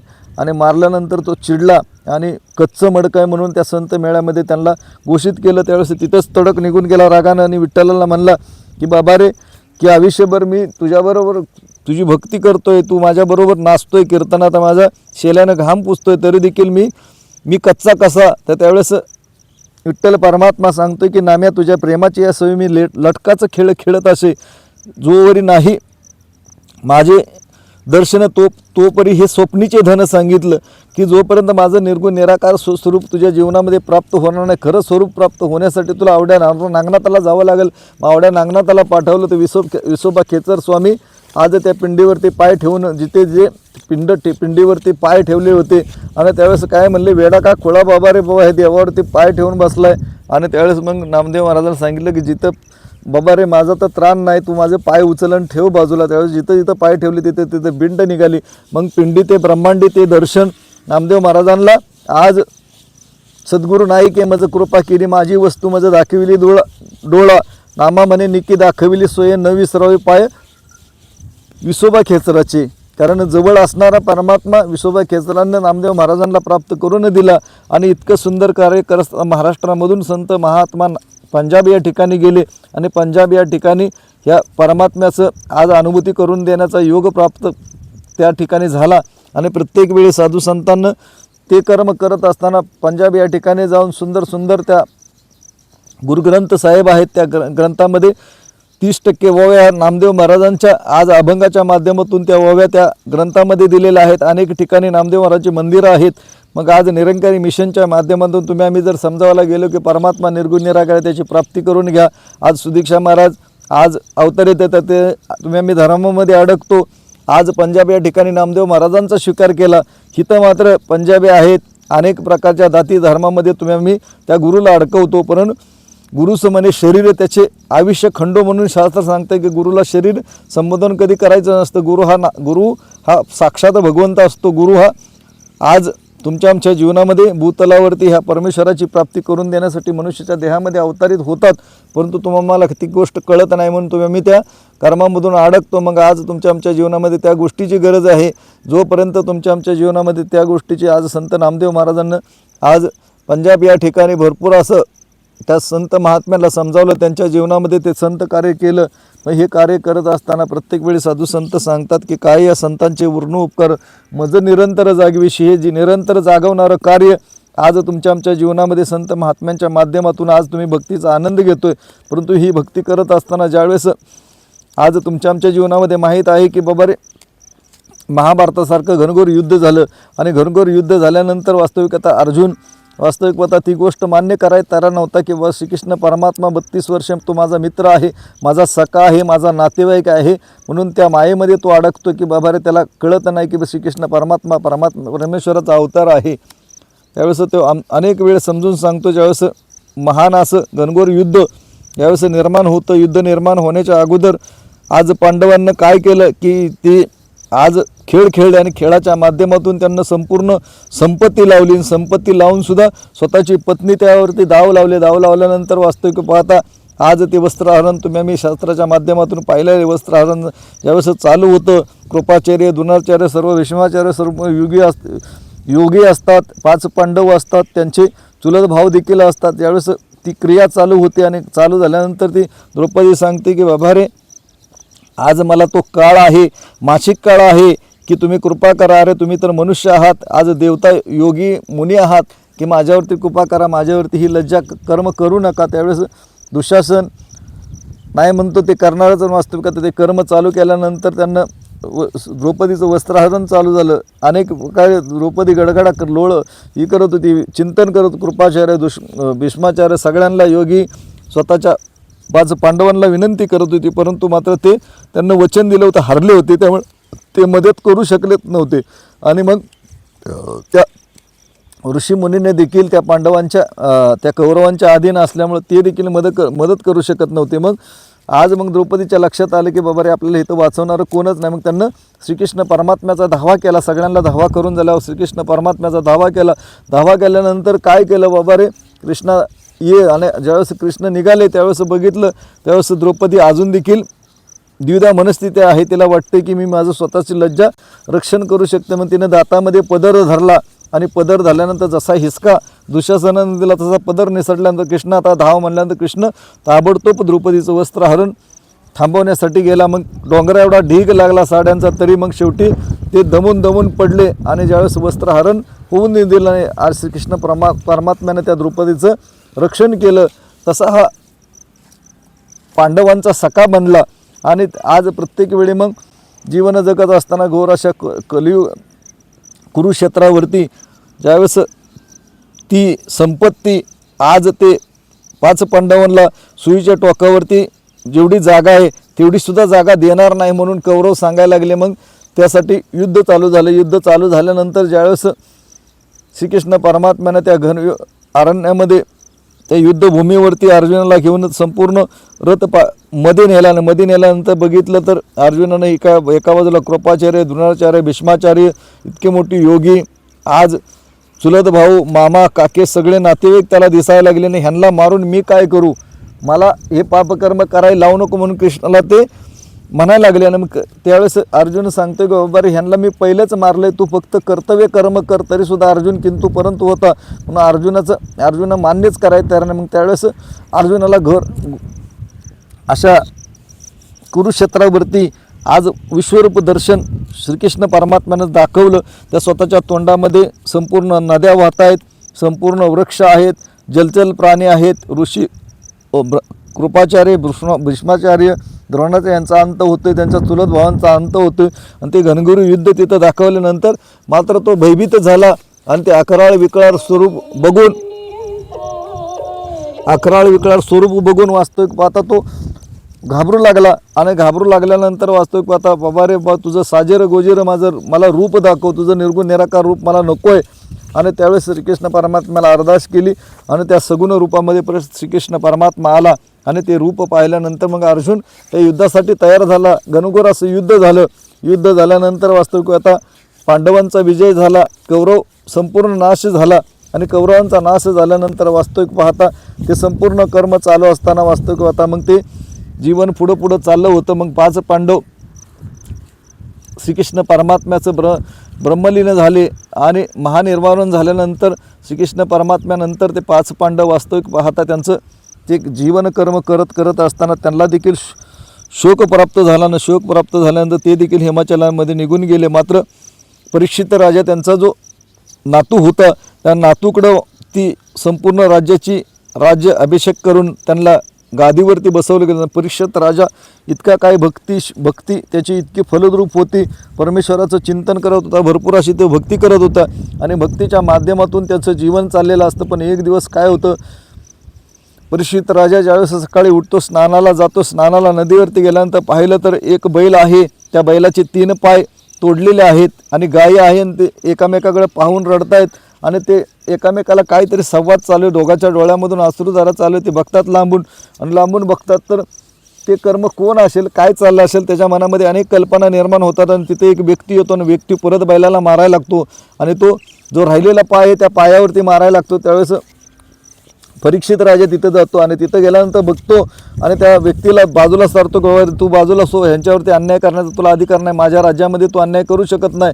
तो मग बाजूला गेल्यानंतर वास्तविक पाहता त्याला शासन करायचं, तर मग शासन करण्यासाठी त्याच्या लक्षात आलं की बाबा रे तो कली होता आणि कलीनं त्याचे पाय धरले की बाबा रे मला माफ कर, आता म्हणले तू आता इथून कायमचा निघून जा. त्यावेळेस कलीनं सांगितलं की बाबा रे कुठं निघून जाणार, संपूर्ण राज्य तर तुझं आहे, संपूर्ण ब्रह्मांडामध्ये तुझं जे एकट्याचं राज्य आहे, मी कुठं निघून जाणार, त्यावेळेस मला जागा द्या. मग जागा दिल्यानंतर म्हणले कुठं जागा, तर त्यानं जागा मागून गेली जिथं लोक जुगार खेळतील, चोऱ्या करतील, अनिती जिथं चालत असेल आणि शेवट मग आणखी एक जागा मागून गेली जिथं सोन्याचं भरपूर असं व्यापार चालत असेल, अशा ठिकाणी मला जागा दे. मग अशा ठिकाणी मग कलीनं जागा मागून घेतली आणि कली निघून गेला आणि त्यावेळेस सांगितलं की बाबा हे नेमकं 3 पाय कुठले तोडलेले आहेत, ते धर्म, नीती आणि आज ह्या सगळ्या गोष्टींमधून हे 3 पाय अगोदरच ह्या कलीच्या माध्यमातून तुटले. एकच सत्याचा पाय तो आज स्थिर आहे. मग त्या सत्याच्या पायावरती ही धरती तरलेली आहे. मग आग लगे आसमान में जर्जर भी अंगार, संत न होते जगत में तो जल मरता संसार. ह्या संत महात्म्यांच्या याच्यावरती सत्याचा पाय फक्त आज स्थिर आहे. मग ते बघितल्यानंतर आज मग तो राजा निघून गेल्यानंतर वास्तविकता घरी गेला, तर राजवाड्यामध्ये गेल्यानंतर त्याच्या लक्षात आलं की असे आपल्याला भरपूर अशी हे पेट्या होत्या, पेट्याच्या माध्यमातून उघडत गेल्यानंतर एक तिथं सोन्याचा मस्तपैकी जिरेटोप भेटला आणि जिरेटोप भेटल्यानंतर वास्तविकता तिथे गेला आणि ते जिरेटोप घातल्यानंतर त्या राजाला खूप सुंदर वाटायला लागलं. आणि जिरेटोप घातल्यानंतर एक दिवस तो जिरेटोप घातलेला असतो आणि तो जंगलामध्ये शिकारीसाठी जातो आणि शिकारीसाठी झाल्यानंतर तिथं कलीच्या लक्षात येतं की राजानं सोन्याचा शिरटोप घातला आणि मग कलीनं तिथं प्रवेश करतो. कलीनं जसा प्रवेश केला तशी राजाची मती फिरायला लागली आणि राजा मात्र सैन्यापासून बाजूला एका साईडला गेला आणि असा इतका भटकंती करत गेला. त्याला इतकी तहान लागते, व्याकुळ होतो, भूक लागते. मग त्यावेळेस तिथं ऋषींचं मिनमिनत्या अंधारात एक आश्रम दिसल्यानंतर पाहतो, आश्रमामध्ये जातो. त्याला वाटतं की बा ऋषी आपला आदर सत्कार करेल, कोणतरी आपल्याला पाणी देईल. पाण्याचं विचार तिथं गेलं तर ऋषी समाधीस्थ बसलेले असतात आणि समाधीस्थ बसल्यानंतर वास्तविक पाहता ते ऋषीला हाक मारण्याचा प्रयत्न करत असतात. मात्र पूर्ण समाधी ईश्वरापदी एकत्र झालेले असतात आणि मग त्यांना प्रयत्न केले पण ते काय, मग तिथे एक मेलेला साप असतो. मेलेला साप काय करतो, राजाची मती भ्रष्ट झालेली असते, कलीनं प्रवेश केलेला असतो आणि तो त्याच्या गळ्यामध्ये टाकतो आणि तो ओढण्याचा प्रयत्न करतो. तरीसुद्धा ते ऋषी समाधीमधून बाहेर येत नाहीत. मग आज परीक्षित राजा तिथून तसंच निघून आपल्या राज्यामध्ये जातो. राज्यामध्ये गेल्यानंतर ज्यावेळेस तो शिरठोप खाली उतरवतो त्यावेळेस त्याच्या लक्षात आलं की आपल्याकडून भरपूर असं अपराध घडलेला आहे. तो ऋषी नामस्मरण करत होता, तपस्या करत होता आणि त्याची तपस्या आज आपण तहान लागली होती, त्यामुळे त्या साधूला मेलेला साप आपण काय मग ती कर्म करत असताना एक ब्राह्मण बघत होता, त्या राजाला भिवून चोरून बघत होता आणि त्यानं सांगितलं की बाबा त्या ऋषीच्या पुत्राला सांगितलं नदीवरती जाऊन की तुझ्या वडिलांचा अपमान केला, आणि ते तसंच परत आल्यानंतर त्या ऋषीच्या मुलानं शाप दिला की म्हणले 7 दिवसाच्या आत ह्या जनकुनी अपराध असं त्याला जाऊन त्याचा मृत्यू होईल.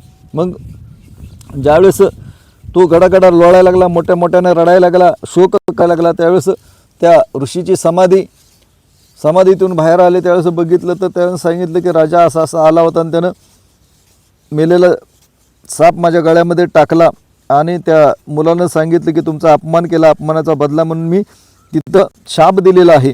मग शाप दिलेला आहे म्हणल्यानंतर वास्तविक आता त्यांच्या जीवनामध्ये आज त्यांच्या लक्षात आलं की ज्यावेळेस ज्ञानदृष्टीने त्यांना बघितलं की परीक्षित राजाला ह्या आपल्या मुलानं शाप दिलेला आहे, आता काय करायचं. मग परीक्षित राजाला भेटायला तो साधू ऋषी गेला आणि म्हणले बाबा रे आता काय करायचं.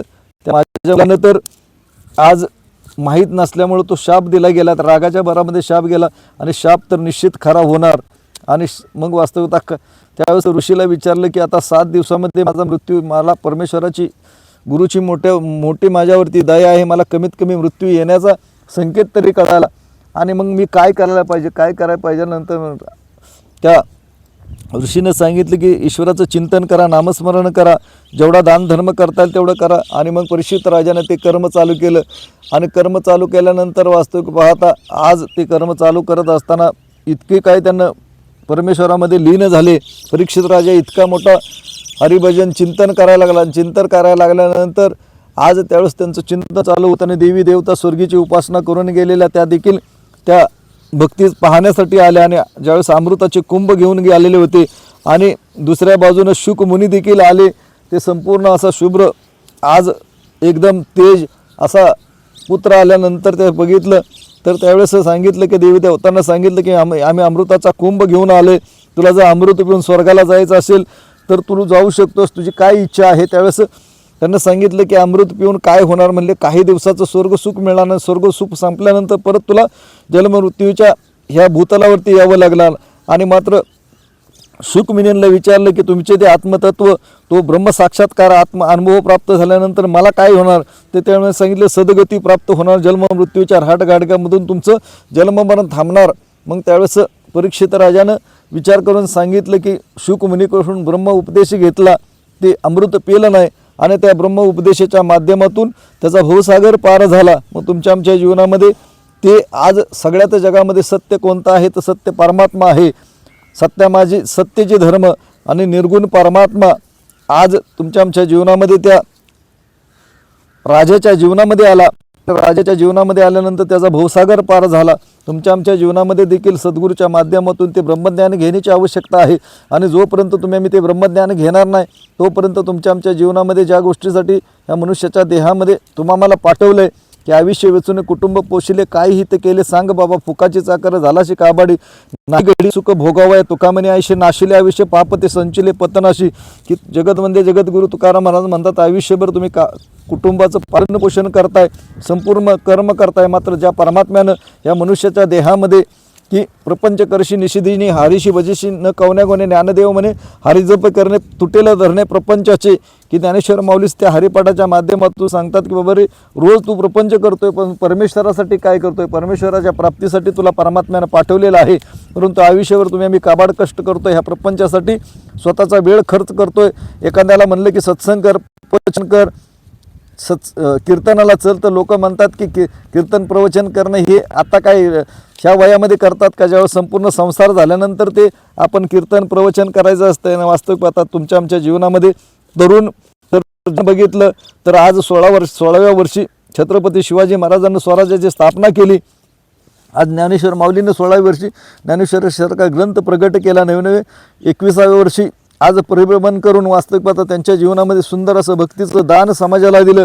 आज स्वामी विवेकानंदांसारखा व्यक्ती 40व्या वर्षी आज संपूर्ण जग सोडलं, परंतु संपूर्ण जगाचं परिभ्रमण केलं होतं. सुंदर असं भक्तीचं दान त्यांनी समाजाला देखील दिलं. मग तुमच्या आमच्या जीवनामध्ये त्या परमात्म्याची प्राप्ती करण्यासाठी त्या गोष्टीची आवश्यकता आहे की आज एक वेळ तुम्हाला तुमच्या जीवनामध्ये देव नाही भेटला तरी चालेल, पण समर्थ सद्गुरू ज्याला परमेश्वराचे दर्शन, परमेश्वराची अनुभूती करून देण्याचा योग ज्या मनुष्य ज्या देहामध्ये त्या परमात्म्याला ज्याला अधिकार आहे, त्या परमात्म्याची भेटीची आवश्यकता आहे. मग आज तुमच्या आमच्या जीवनामध्ये समयाला सुदीक्षा महाराज आज भूतलावरती मनुष्याचा देह धारण करून आज अवतरित आहेत. ज्याला ज्याला वाटते की निर्गुण निराकार ईश्वराची प्राप्ती करून घ्यावी असं वाटत असेल की त्यांना त्या त्या ठिकाणी निरंकार मिशनचे सत्संग चालतात, समागम चालतात, अशा ठिकाणी जाऊन त्या सद्गुरूला शरण जाण्याची आवश्यकता आहे. आणि शरण जाण्याच्या बदल्यामध्ये निर्गुण निराकार ईश्वराची प्राप्ती समर्थ सद्गुरूच्या मग करत असतात. मग आज तुमच्या आमच्या जीवनामध्ये ती डोळस भक्ती करण्याची आम्ही व्रत करतोय, उपवास करतोय, वारीच्या माध्यमातून सुंदर असं पंढरपूरला तुम्ही आम्ही भक्ती केली. परंतु जो वारी जन्म मरणाची वारी हारी पडलो आता संकट निवारी, ते संकट जर निवारण व्हायचं असेल तर त्या परमेश्वराला आज तुम्हाला भेटण्याची आवश्यकता आहे. जो आवडतो सर्वांना तोची आवडे देवाला म्हणून सांगितलं की ईश्वराला आवडण्यासाठी तुमच्या आमच्या जीवनामध्ये देव माझा आणि मी देवाचा, सत्य बोले माझी वाचा, हे साधू संत सांगतात. जगतवंदे जगद्गुरु तुकाराम महाराज. जर तुमच्या आमच्या जीवनामध्ये ज्या परमात्म्याची जगतवंदे जगद्गुरु तुकाराम महाराज प्राप्ती केली की 15 दिवसा माझी झाला साक्षात्कार, विठ्ठल भेटला माझं निर्गुण निराकार, परंतु सद्गुरू नायके माझं कृपा केली, कृपा करून नामदेव महाराजांच्या जीवनामध्ये तो निर्गुण निराकार परमात्मा प्राप्त झाला. मीराबाईच्या जीवनामध्ये प्राप्त झाला, प्रभू रामचंद्राच्या जीवनामध्ये प्राप्त झाला, अनेक साधू संतांच्या जीवनामध्ये प्राप्त झाला. परंतु माझ्या जीवनामध्ये प्राप्त होण्यासाठी मला सद्गुरूला शरण जाण्याची आवश्यकता आहे. कारण जोपर्यंत सद्गुरूला शरण जात नाही तोपर्यंत हे जन्ममरण थांबू शकत नाही. म्हणून साधू संत त्या देखील सांगतात ते जो येईल मला माझं अनन्य भाव शरण, त्याची चुकविल मी जन्ममरण. जर जन्ममरण तुमचं आमचं चुकवायचं असेल तर अनन्य भावे संपूर्ण मायेचा त्याग करून श्रीकृष्ण परमात्मा त्या अर्जुनाला जसं सांगितलं की तू मला शरण ये, तसं तुम्हाला मला शरण जाण्याची आवश्यकता आहे. शरण जाण्याच्या बदल्यामध्ये परमात्मा तुम्हाला जन्ममरणाच्या ह्या राहटगाडग्याकडून सोडवत असतो. मग आज तुमच्या आमच्या जीवनामध्ये जीवन जगत मनुष्याचा देह अंमली करत न जोडिले तुझं बीज कना आमचं ब्रह्मबीज, मी आलोय कुठून, मला शेवटी जायचंय कुठून, माझा शेवटचा प्रवास ज्यावेळेस मी ह्या शरीराच्या गावामधून की जगतवंदे जगद्गुरु तुकाराम महाराजांनी सांगितलं आम्ही जातो आमच्या गाव, आमचा रामराम घेवा आजवर होतो तुमच्या गावी, आता कृपा अशी द्यावी. कारण कोणतं गाव तुकाराम महाराजांना साध्य केलं, त्या गावाचा पत्ता कोणता, कारण आज पुसावेशे वाटे माझं जो जो भेटेल तरी देव कृपा करील, काय लाज राखील. की जगमध्ये जगद्गुरु तुकाराम महाराजांना तो पत्ता समजून घेतला, ज्ञानेश्वर माऊलींना पत्ता समजून घेतला, मीराबाई, जनाबाई, बहिणाबाई, संपूर्ण जेवढेही धर्मग्रंथ आहेत ते सांगतात की सद्गुरूच्या माध्यमातून त्या प्रत्येक संत महात्म्यानं त्या परमात्म्याची अनुभूती करून घेतली.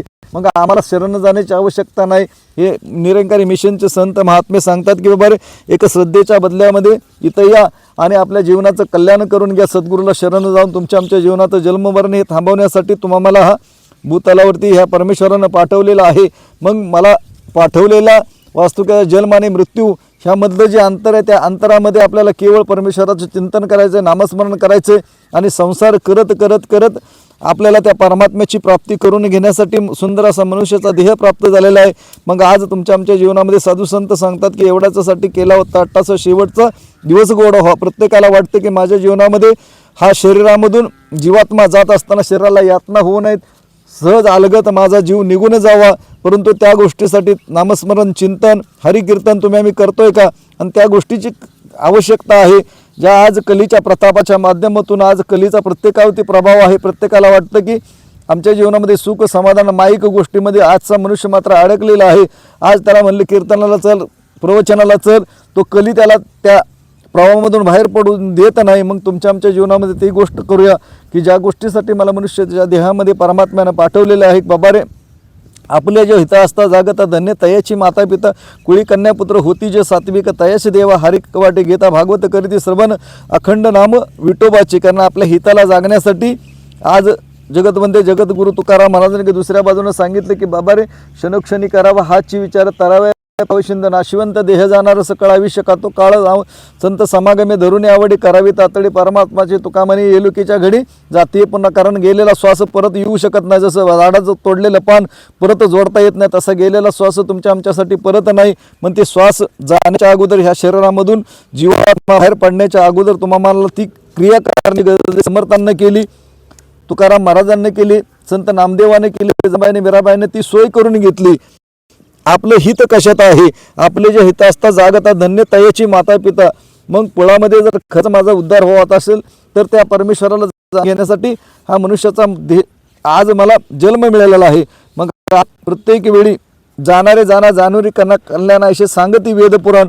4 वेद 6 शास्त्र 18 पुराण जेवढेही जगामधले धर्मग्रंथ बायबल आहे, कुराण आहे की God is one but God everybody, हे आज आमचं बायबल सांगते, कुराण देखील सांगते की हा परमात्मा जो अल्लाह आहे तो हाजीर नाजीर आहे, पत्ते पत्ते डाली डाली सर्व ठिकाणी परमात्मा आहे. आणि मग वास्तविक पाहता माझ्या विठोबाचा कैसा प्रेमभाव आपणची देव होय गुरु. गुरु हा वास्तविक पाहता मनुष्याचा देह धारण करून ह्या भूतलावरती जे जे भाविक सज्जन असतात त्यांना तारण्यासाठी येत असतो. मात्र तो कधीही सांगत नाही की मी परमेश्वराचा अवतार होऊन आलोय. मग आज तुम्हाला ओळखण्यासाठी त्या निरंकारी सद्गुरूच्या माध्यमातून तुम्हाला त्याला शरण जाण्याची आज समयाला सुदीक्षा महाराज घोर अशा कलियुगामध्ये प्रत्येक समयाला आज अवतरित शरीराचा देह धारण करून गुरु येत असतो. मग आज सुदीक्षा महाराज मनुष्याचा देह धारण करून आज अवतार झालेले आहेत. ते ज्यावेळेस अवताराला तुम्ही आम्ही शरण जातो त्यावेळेस तिथं विचारलं जात नाही की तू आयुष्य सद्गुरूकडे अरदास करेल की बाबा रे, ज्या मनुष्याच्या देहामध्ये सुदीक्षा महाराज आज अवतरित आहेत त्या सद्गुरू तुम्ही आम्ही अरदास करूया का बाबा रे, आम्ही अनन्यभावे तुम्हाला शरण येतो. शरण देण्याच्या बदल्यामध्ये आम्हाला देखील त्या निर्गुण निराकार तुमच्या तत्वस्वरूपाची प्राप्ती करून घ्या. कारण आज आपले जे हित सांगितले की प्रत्येकजण आपल्या हितामध्ये जर जागत गेलं तर प्रत्येकाचा भवसागर पार होण्यासाठी वेळ लागणार आहे. मग आज तुमच्या आमच्या जीवनामध्ये परमेश्वरानं सुंदर अशी मनुष्याची निर्मिती जर केली असेल तर आमचं देखील कर्तव्य बनतं. एखाद्या मुलाला आपण जन्म दिला तर त्या मुलापासून अनेक अशा तुम्ही आम्ही आज पाहिलं तर भरपूर अशा अपेक्षा ठेवतो की तो लहान मुलगा मोठा होईल, आज तो आमच्या जीवनाचा आधार बनेल, तो नोकरीला लागेल, 2 पैसे आपल्याला कमवून आणेल आणि शेवटी वृद्ध काळामध्ये तो माझा आधार बनेल. इतक्या मोठ्या जन्म दिलेल्या मुलापासून जर आम्ही अपेक्षा करतोय तर मला जन्म देणारा परमात्मा कोणतरी आहे, त्या परमात्मा माझ्याकडून अपेक्षा नसतील का? मग त्या स्वस्वरूपाला त्या परमात्म्याच्या तत्वाला जाणीव करून घेण्यासाठी मनुष्याच्या देहामध्ये मला मग पाठवलेलं आहे. मग आज तसं बघायला गेलं तर असं बोलण्याच्या ओघामध्ये भरपूर काय बोललं आणि जे काय चांगलं होतं ते माझ्या सद्गुरूच समजा चुकून नामा म्हणेचं वास्तविकता एखादी संत ववी आजूबाजूला इकडचा तिकडं उपदेश होऊ शकतो, परंतु असं उदाहरण अंतकरणा करून क्षमा करा. आणि जे काही चांगले 2 गोष्टी सद्गुरूच्या चरणावरती तुमच्यावर प्रगट करण्याचा योग या पंढरपूर या ठिकाणी प्राप्त झाला, त्या प्रत्येक वारकऱ्याला संपूर्ण निरोगी आयुष्य प्राप्त होवं. प्रत्येकाच्या जीवनामध्ये ह्या विठ्ठल परमात्म्याने भरपूर सुख समाधान प्राप्त करून द्यावं. आणि ज्या गोष्टीसाठी मनुष्याच्या देहामध्ये त्या विठ्ठलानं परमात्म्याने त्या मला पाठवलेला आहे त्या प्रत्येकाचा जो भक्तीचा संसार आहे तो सुखरूप व्हावा, त्यासाठी सद्गुरू सुदीक्षा महाराज माऊलीकडे दास कृपा करतोय, रहमत करतोय, सद्गुरू माऊलींना चिंतन करतोय आणि त्या माऊलींना अरदास करतो की जे जे भाविक तुझ्या दर्शनापासून वंचित असतील त्या प्रत्येक भाविक भक्त सज्जनाला त्या परमेश्वराची तुझ्या स्वस्वरूपाची प्राप्ती करून त्या प्रत्येकाचा भवसागर देखील आज हा देह सोडत असताना त्या निर्गुण निराकार प्राप्तीमध्ये तुझ्यामध्ये विलीन करून घेण्याचं सामर्थ्य केवळ तुझ्यामध्ये आहे. मग एवढ्याच्यासाठी केला होता आत्ताचा शेवटचा दिवस गोड व्हावा. तो दिवस गोड होण्यासाठी समर्थ माऊलीकडे दास अरदास करेल की प्रत्येकाच्या जीवनामध्ये आम्ही वारीच्या माध्यमातून, कीर्तनाच्या माध्यमातून, प्रवचनाच्या माध्यमातून, भजनाच्या माध्यमातून भक्ती करतोय, परंतु परमात्मा कृपा करा आणि ह्या प्रत्येक भाविक सज्जनांना भक्तांना तुमचं स्वस्वरूप प्राप्त करून तुमच्या स्वस्वरूपामध्ये प्राप्त होण्यासाठी त्यांच्या जीवनामध्ये ती भक्तीचं दान द्या. प्रेम, नम्रता, सहनशीलता ह्या सगळ्या गोष्टीच्या दागिने आहेत, ते दागिने त्यांच्या जीवनामध्ये प्राप्त करून द्या. कारण असं बोलण्या म्हणजे भरपूर काय बोलला, परंतु काय एखादा बोलत असताना उंच आवाजामध्ये एखादा शब्द समजवण्याच्या भारामध्ये गेला असेल तर दासला उदाहरण अंतकरणातून क्षमा करा. आणि जे काही चांगली 2 गोष्टी आज सद्गुरूच्या माध्यमातून ह्या ब्रह्म उपदेशाच्या माध्यमातून सद्गुरूनं दासला जी बुद्धी दिली त्या बुद्धीच्या माध्यमातून तुम्हाला समजवण्याचा प्रयास केला, तर दास सद्गुरूकडे पांडुरंगाकडे परमेश्वराकडे ते अरदास करेल की एवढ्याच्यासाठी केला होता आत्ताचा शेवटचा दिवस प्रत्येकाचा गोड व्हावा ही सद्गुरूचरणी प्रार्थना करतो. प्रेमाने बोला. धन्यंकारजी. रामकृष्ण हरी. कृपावंत पायीची वाईन पायी भरी. कारण केवळ ह्या सद्गुरूच्या कृपा आशीर्वादाने तुमचा आशीर्वाद घेण्याचा योग प्राप्त झाला. कारण जगतवंदे जगद्गुरू तुकाराम महाराजांनी देखील त्यावेळेस सांगितलं की आम्ही जातो आमच्या गावा, आमचा राम राम घ्यावा, आजवर होतो तुमच्या गावी, आता कृपा असू द्यावी. दुसऱ्या बाजूनं सांगितलं की बाबा रे जाऊ देवाची या गावात येते घेऊ विषया देवा सांगू सुख दुःख देव निवारील दुःख तुका म्हणे आम्ही बाळे या देवाची लढी वाळे जाऊ देवाची या गावात येते घेऊ विसा तो विसावा जगतवंद्य जगद्गुरू तुकाराम महाराज कोणत्या गावाला गेले, ज्ञानेश्वर माऊली कोणत्या गावाला गेले, कारण अवघाची संसार सुखाचा आनंद भरीनं तीन लोकांमध्ये जे ते आनंद प्राप्त होतो त्या लोकाला जाण्यासाठी आज साधू संतांना ऋषी मुनींनी तो प्रयत्न करत असतात की बाबा रे अखंड ध्यान करत असतात, व्रत करत असतात, उपवास करत असतात, वारी करत असतात ती गोष्ट प्राप्त होण्यासाठी, कारण माता पिता कारण आपलं हित कशात आहे, कारण तुम्ही संत माय बाप कृपावंत मज पामराशी काय थोर पण पायीचे वाहिन पाहे बरे, कारण बरे सोते बांधा पारखून गाठी धन्याचा तो माल मित्त हमाल भार वाही, केवळ सद्गुरू ह्या जे चांगल्या गोष्टी बोलल्या त्याचा मालक समर्थ सुदीक्षा महाराज आहेत आणि त्यांच्या कृपा आशीर्वादाच्या जीवनामध्ये कृपा झाली, त्या कृपा कटाक्षमध्ये न्याहाळलेले अमरपती बैशुले त्या सद्गुरूनं मला अमरत्व प्राप्त करून दिलं। त्या सद्गुरूच्या माध्यमातून तुमच्यासारख्या संत थोर महात्म्यांचे वारकरी संप्रदायांच्या आज महात्म्यांचं कीर्तनकार असू द्या, पकवाज वादक असू द्या, सर्व हरिपाठ चालवणारी संपूर्ण मुलं असू द्या, सर्वांचं दर्शन झालं। त्याच्या मागतोय की बाबा रे